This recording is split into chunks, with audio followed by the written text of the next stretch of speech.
Om,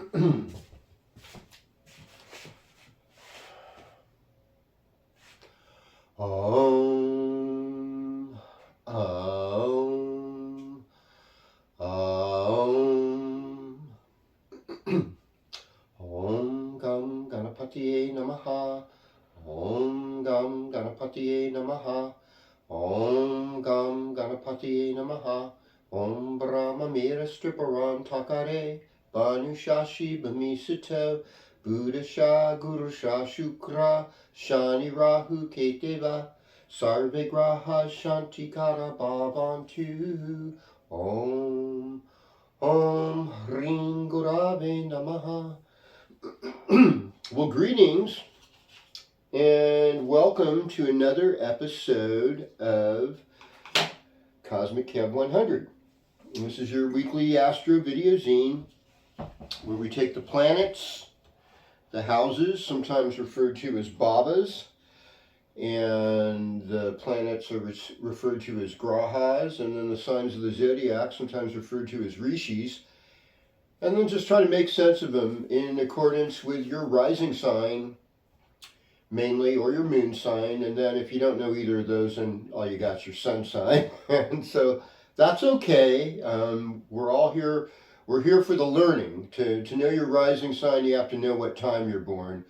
Moon sign's a little easier because the moon tends to stay in one sign for 2.5 days, so it's not as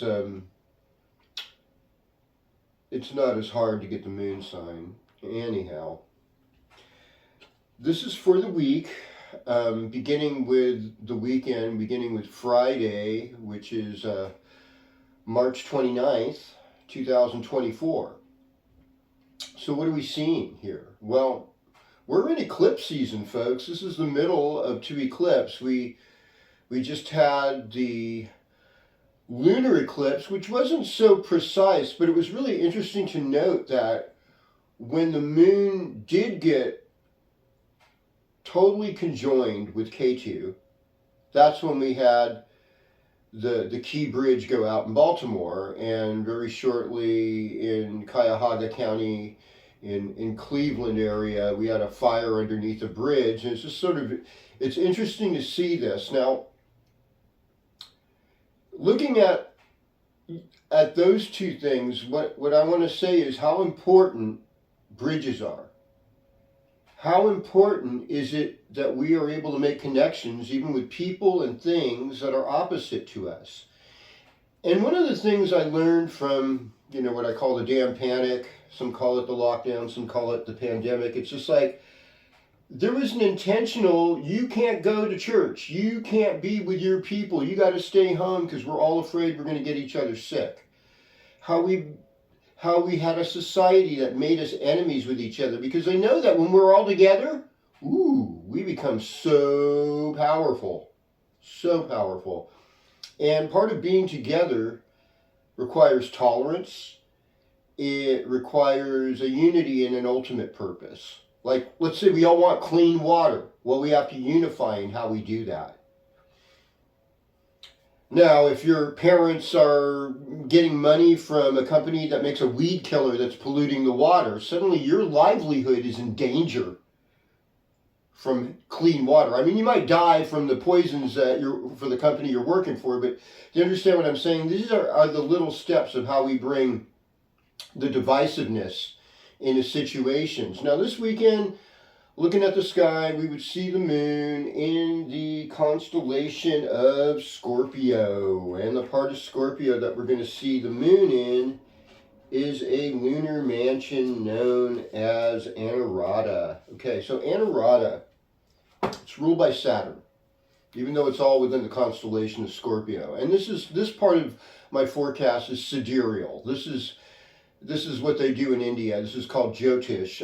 You'll hear scientists say, astrology doesn't work because all the planets and the constellations have moved back 24 degrees from where they were back in 100 AD when astrology was invented. And at that time, on March 30th, you would have seen the sun rise at 0 degrees Aries. Well, these days, if you're looking at constellations, you're seeing 6 degrees Pisces. So that's really different. And you're like, what? You mean I'm not an Aries? I'm a Pisces? What? You know, and it's like, well, yes. However, Western astrology, which most of this forecast is still, it deals with seasons. So they just kind of kept everything fixed, that we're in the season of Aries right now. The sun's actually moving through the constellation of Pisces, but we're in the season of Aries. And in a Western astrology, they'll say that today we have a moon in Scorpio going into Sagittarius at 12:52 p.m. Pacific Daylight Time, because this is coming out of Chico, California, kind of in the middle of the West Coast, nearly halfway between San Diego and Seattle. And so, but we're not on the 5, thank God. Or I should say Interstate 5. It's a very Southern California thing to call a interstate or a freeway the. And what are your pronouns for roads? Well, you know, speaking of roads, I mean, the sun is going to move into part of the sky known as Revati come Wednesday, which is ruled by Mercury. And Revati is the crossroads. This is where the new moon is going to be a week from Monday on the 8th. And that it is the final. So it's about endings and beginnings, folks. And this is a pretty big week that way. Right now, sun's in Uttara Bhadrapada, which isn't, you know, is a little bit more positive. It's the tail end of the funeral pyre. And, you know, it's kind of like when you get to Revati, it's sort of like the soul journey. But we'll talk about today's lunar mansion, Nakshatra Anurata. So Anurata's symbol is the lotus. The lotus blooms in the mud, and it withers and dies, and its seeds are cast in the mud. When the next rainy season comes, those lily pad lotus flowers float on top, and they bloom beautifully.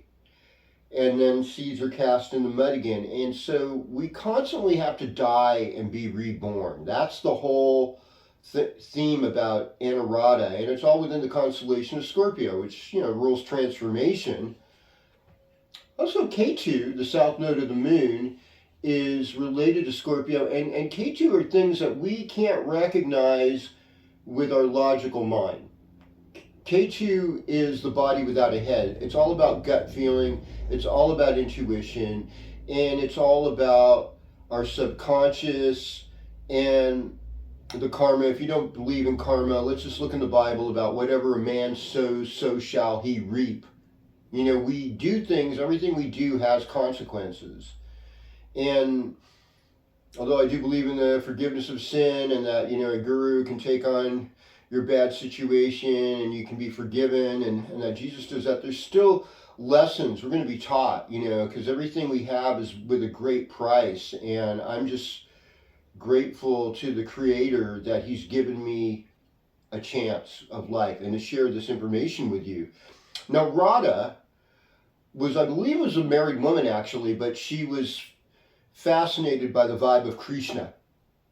And so she would meet him in the middle of the night and he would play his flute. And I think he was only about 16 years old at that time, but just getting this beautiful essence and of being with Krishna, you know, a form of the divine. And, you know, Krishna, if you ever read the Bhagavad Gita, talks about faith, having faith to even do things like you have to go against a family member that's doing bad things. And that you have to listen to God first and to your own feelings about things secondly. It's kind of deep stuff, and I get it, it's a hard stuff. But Radha is ruled by Mitra, who's the god of light, and is also the god of friendship, and making opposites come together a lot of times. I lived in Cleveland, Ohio for about 3 years, and there was this real rift between the east side and the west side of the town. Now, most of the downtown was on the east side.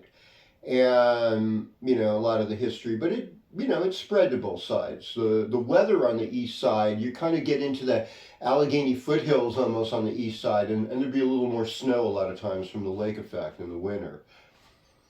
And but overall, Cleveland loves Clevelanders. They unify that way. I live in a town that has, I guess, has several zip codes, but the two main ones are whether you're in the 2-8 side or the 2-6 side. And the 2-8 side is the south side. It's a little more history there. The 2-6 side is the north side, west side, and there's a little more wealth. It's a little more suburban. And there's some history there too. I mean, in Vencino, in the part that's closer to the historic part of Chico.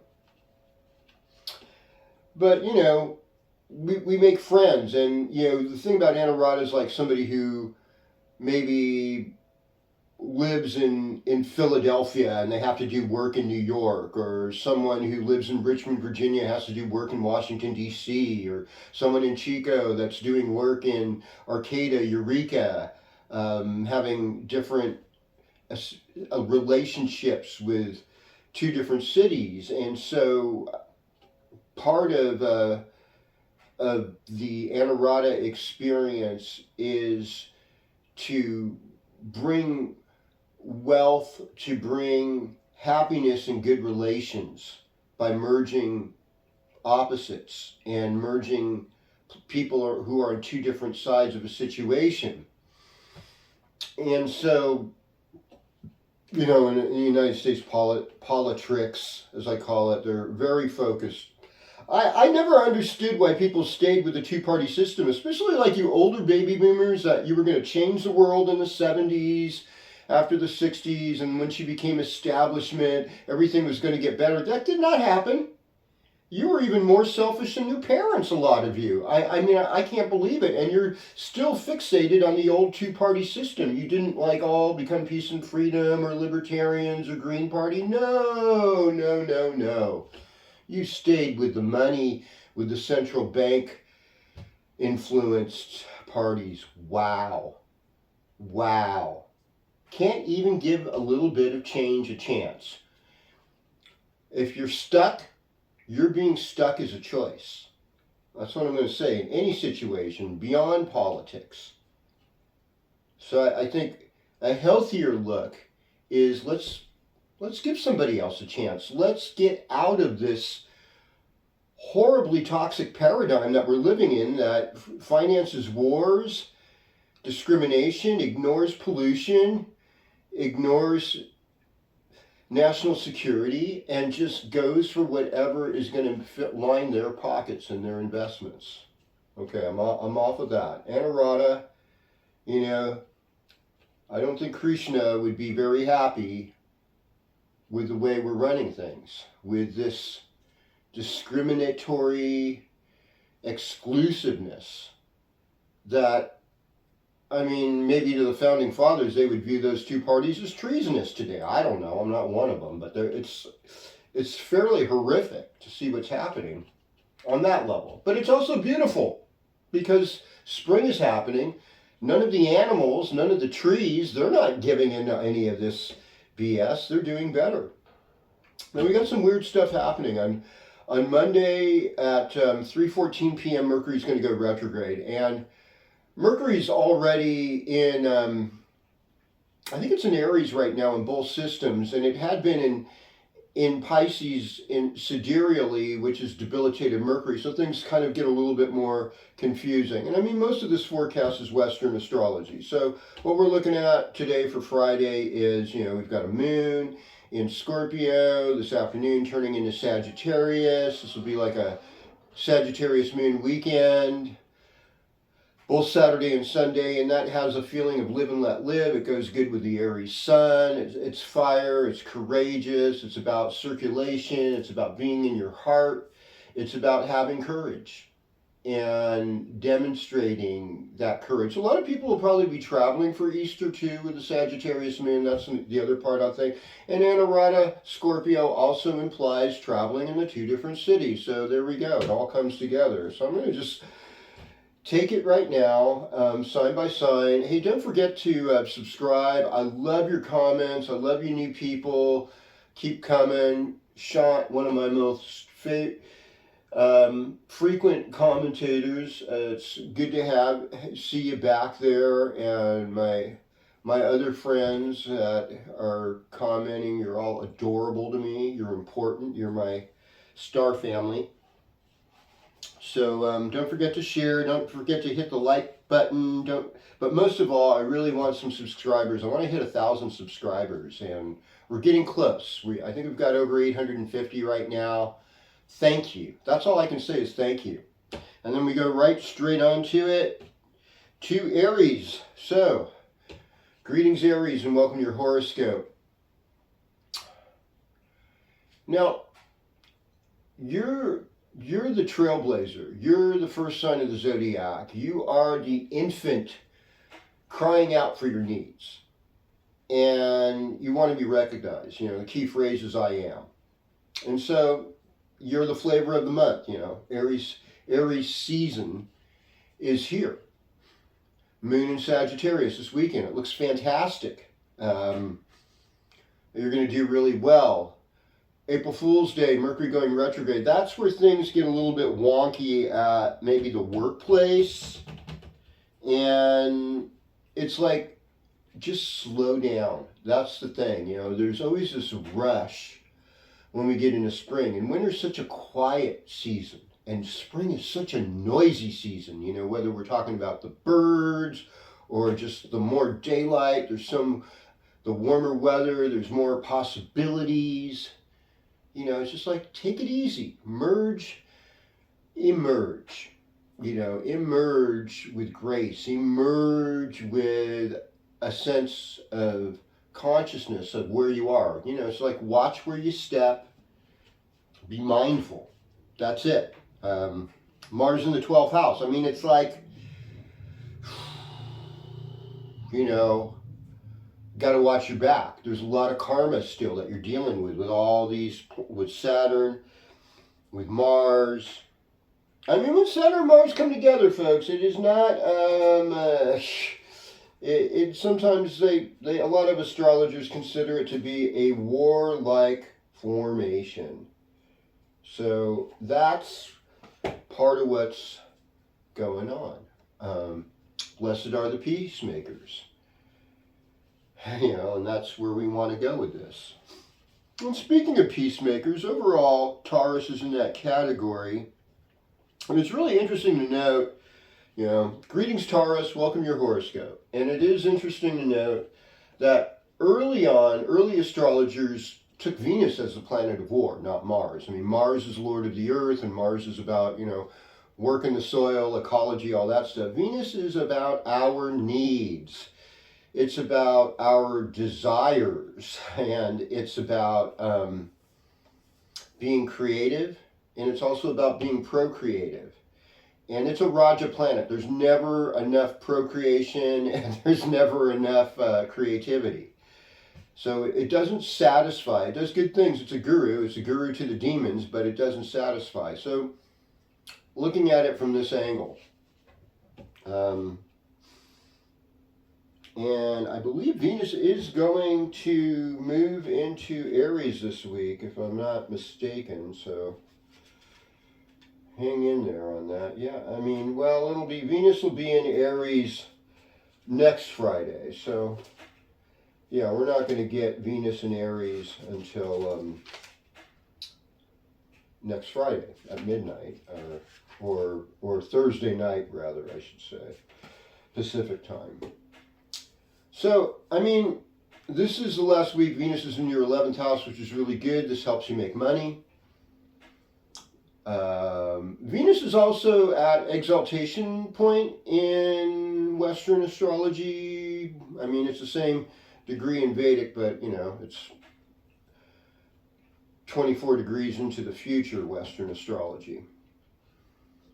So, I mean, doing creative work like at a party with a group of people, that would be super great right now. That would really bless you. Just getting together with your people and know that, you know that that is a good thing.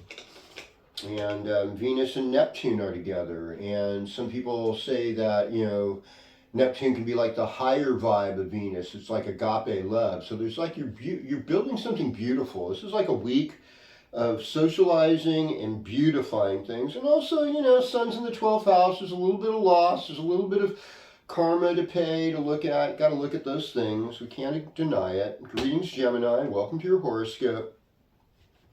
Yeah, danger, Will Robinson, you know, as we would say in the 60s when there was a Lost in Space. Venus Mercury retrograde. You know, what happens when a planet is retrograde is actually closer to Earth. So what's the vibe of Mercury? Mercury is about communication. It's about mindfulness. It's about technology. It's about money.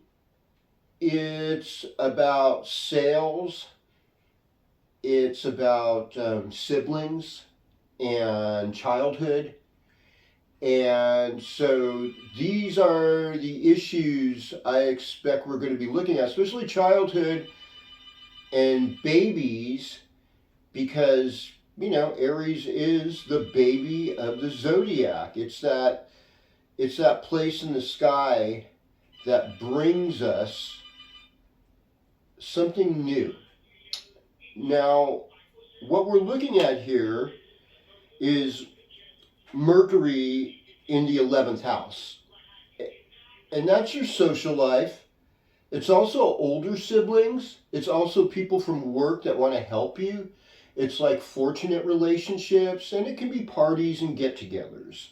So that's a lot of what's going on, and that naturally feels right. You get a little break in the weather, people want to get together, and we really need each other. Remember last week I talked about Hasta with the full moon, lending a hand, and that vibe, you know, still continues here, but we're kind of going out of the funeral pyre into the crossroads, you know, where our soul is emerging. So this is a time for prayer, for fasting, for soul work.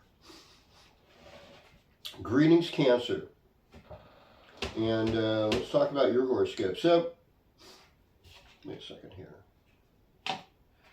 Yeah, so we've got a moon in Sagittarius over the weekend, getting out of Scorpio. So Scorpio moon, if you're watching this early Friday morning, I mean, vibe's good, you know, that water on water. Cancer does good with Scorpio moon. For most people, Scorpio moon's a debilitated moon. And so, you know, just even knowing that this moon is in your sixth house can sometimes be obstacles. It's working hard. The good side of the sixth house is working on your health, working out, doing service work, doing volunteer work, helping other people. All these things are going to go well. By the time we get to Monday, it'll be in your seventh house. So Monday and Tuesday could be really romantic for Cancer risings especially. And then as we get closer to Thursday, there's this element of transformation, and things aren't completely within the domain of our own control. So whatever you want to do with that. There's a lot of planets in Pisces though, so there's a lot of ninth house energy. There's still a lot of good luck. There's still a lot of good fortune in your life. And Sun in Aries is about career and is about your karma with working with the public, making things happen. And I see that, you know, I see that in my Cancer rising friends right now, making that extra effort to get out there and do their work. Okay. Well, greetings, Leo. Welcome to your horoscope. You know, you are the one, you know, sun sign. Yeah.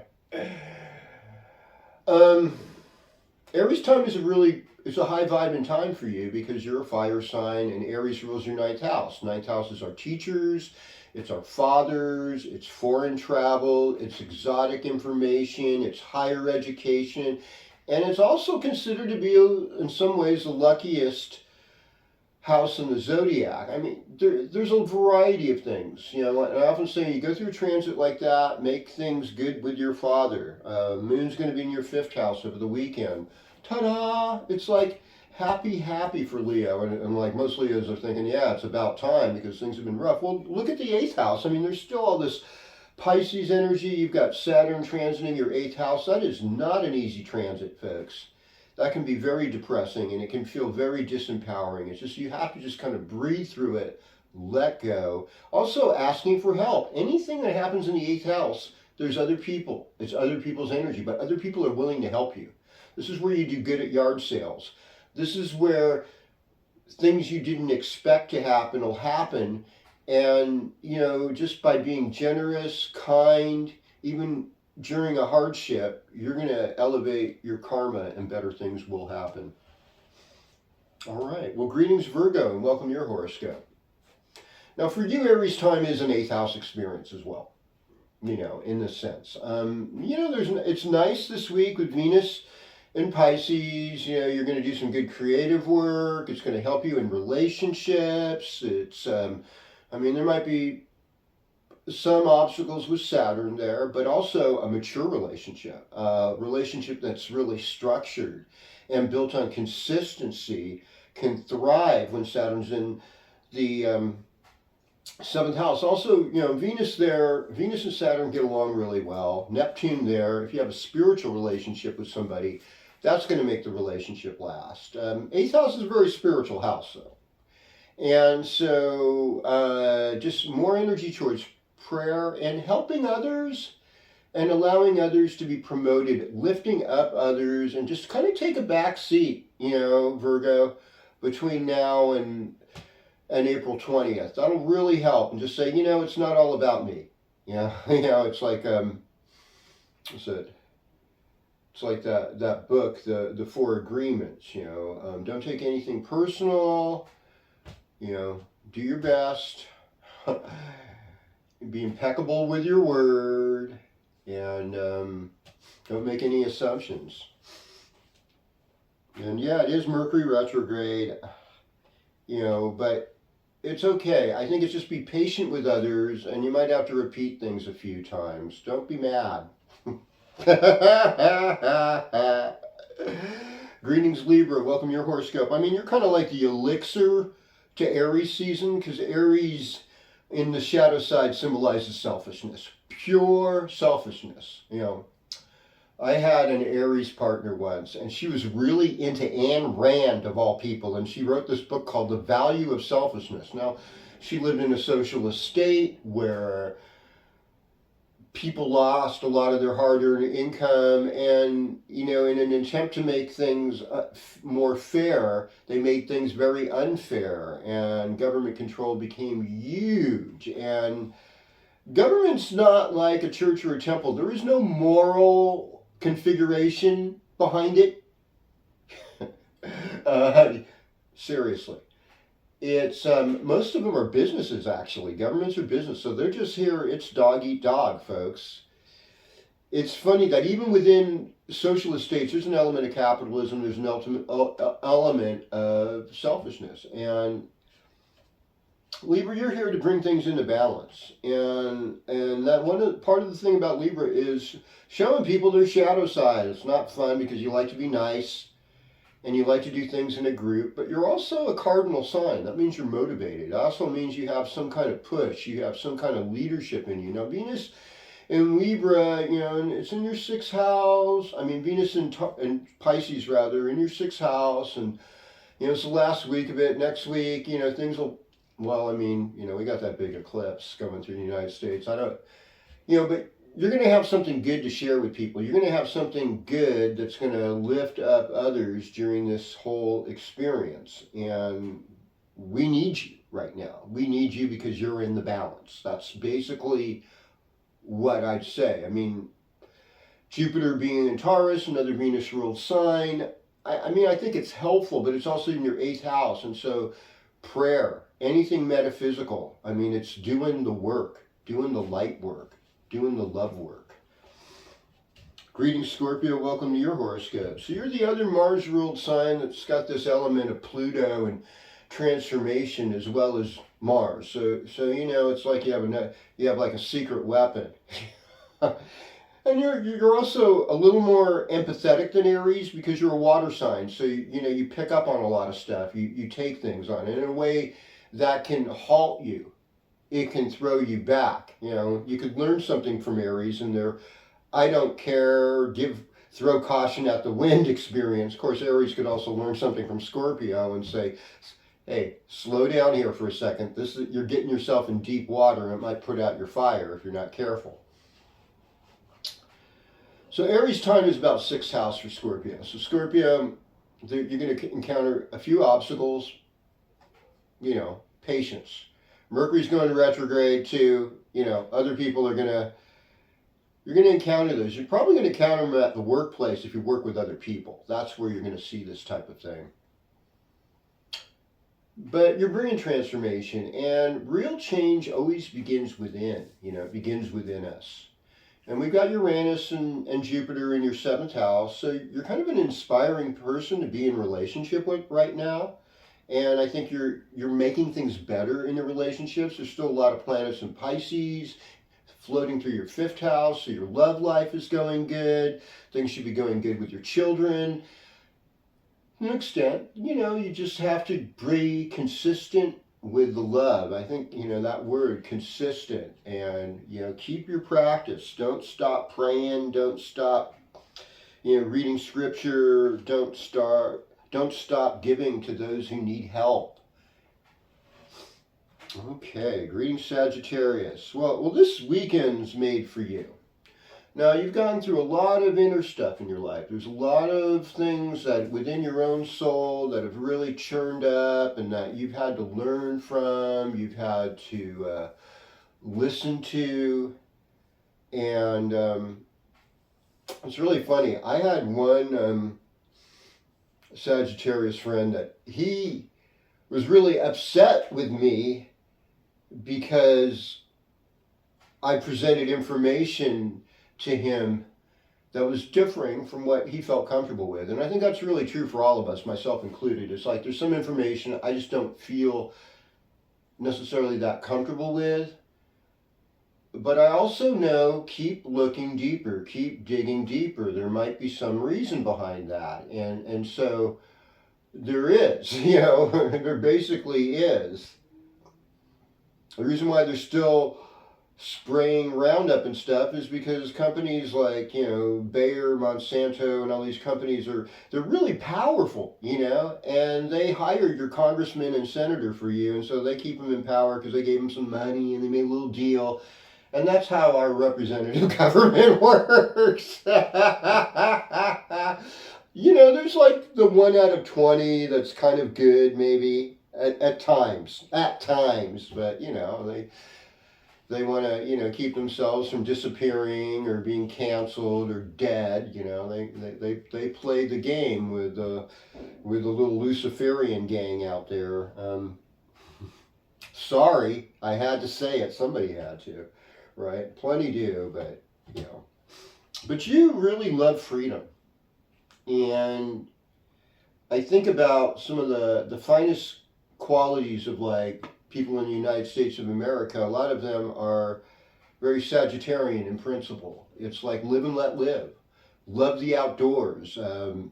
Be involved with nature. Love animals. These are all Sagittarian qualities. Aries time is about be in your heart. If you have a kid, your child should be numero uno this week and working with them. And I think it's going to be good for you overall. This weekend's made for you. And say, live long and prosper. Greetings, Capricorn. Welcome to your horoscope. Well, you don't have Pluto in your 1st house anymore, at least temporarily. It'll come back again, but so you're kind of like, whew. There's a lot of changes in the economic sphere right now, and you're wondering how to negotiate that, like a lot of us are. And it doesn't seem like there's any real quick fixes. I think probably being diverse and kind of ducking, because powers that be could take everything. And, even if you were a child of colonial masters, I think everyone's about to be colonized unless you're part of the privileged elite. And even then, karma has this way of turning things around. A lot of those really wealthy, empowered people could end up in a Game of Thrones situation where, they all start attacking each other, The Walton family wants what Bezos has. Bezos wants what Elon Musk has. Elon Musk wants what Klaus Schwab has. And, it could all get really nutty over the next couple of years. So we don't know, and in some ways we can only pray for that kind of grace, that we're not being completely manipulated by these ungodly powers, as we would say. I use as your key phrase. This is a very introspective time for Capricorn. You're kind of like keeping to yourself a little more. The weekend, I'd say lay low, but come Monday and Tuesday, even though there's Mercury retrograde, you'll be empowered. People will be listening to you. They'll be respecting you. Even by Sunday, you'll get a little more play by Sunday night. And yeah, just pay attention to your brothers and sisters in your community. Well, greetings, Aquarius. Now you're getting these insights. You got Pluto in the first house, especially if you're like a January 20th, 21st, 22nd born Aquarian. It's right on top of you. But anyone born before the 27th of January is probably feeling it. It's like, ooh, there's this cold wind of change at my back, and I've got to dig a little deeper, to see what's going on. Saturn, second house, economic changes, big time. I mean, look at all this. Things involving family. That's also big with the second house. I mean, that's really the focus is going to be economics and family, maybe things involving your neck or lower mouth, like dental work. But, following the money, I mean, I was surprised that more people didn't follow the money when the damn panic happened, because, all these people in power made all this money all of a sudden. Oh, but it was for the good of us all. Oh, God.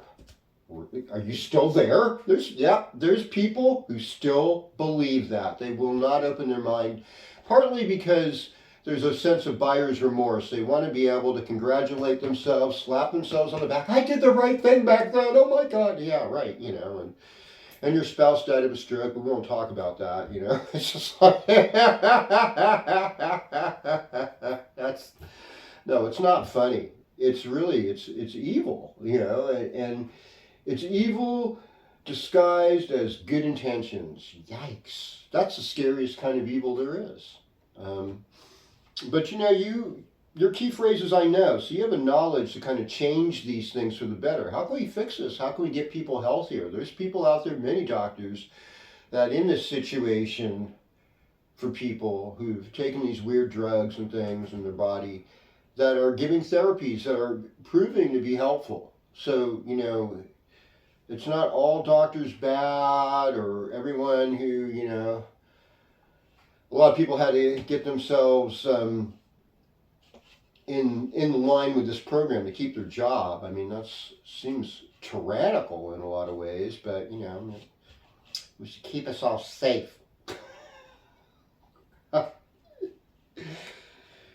Wash your hands, 6 feet away, 3 weeks in the curb. It's here we go. All right. I know. Probably I'm in big trouble now. I'm on some lists for noticing. It's like that emperor wears no clothes type of things. My God, he's naked. Don't say that. You're not worthy to be king if you don't see his clothes. I'm not worthy to be king. I get it. I can relinquish that. Well, greetings, Pisces. Welcome to your horoscope. I mean, you still have so much power. There's so much in the Pisces camp. We've got Mars there. This is giving you courage. This is giving you a sense of direction. We've got Saturn there. This is giving you maturity. This is giving you consistency. We've got Neptune there. This is giving you a spiritual vision to make things better. You have Venus there. You are a love child, and Venus is exalted this week. So if you're one of those creative Pisces, you're going to do some of your best creative work this week. Now, the sun is in your second house. That's about money. That's about family. Mercury's in your second house. It goes retrograde. So, an investment's taking off, or an investment is totally flatlining or dropping. Communication with your family, that has to be looked at. Communication concerning resources has to be looked at. The health of your throat, of your mouth, dental work, all of that has to be looked at right now. And also just your community. What's going on with your neighbors and people around you. So if we're, scheduled to go through some kind of weird chaos or something, get to know your people. Left or right, it doesn't really matter. Be friendly. Y'all like good cookies, and you like clean water, and, Some of you like sports games. I mean, there's a lot of commonalities, or nice clothes, or vehicles, or you have commonalities, maybe, on some plane that you can get in, just enjoying spring, and find the commonalities with your neighbors, learn how to forgive each other, how to work with each other, create a new start, and that's going to be good. And at worst, you can be neutral with each other. Thank you for subscribing so much. Thank you for your comments again. I want to hear more from you. I want to hear what happened to you. If you lived in the Baltimore area, or how that bridge affected you. And as we're dipping into this really serious, most serious eclipse our nation's seen in almost 7 years, and 6 years and 8 months. I want to hear from you. You're gold to me. I value you. You can connect with me if you want to get a reading. I do readings for people. Thank you so much. Om Shanti Shanti Shanti Om Tat Sat.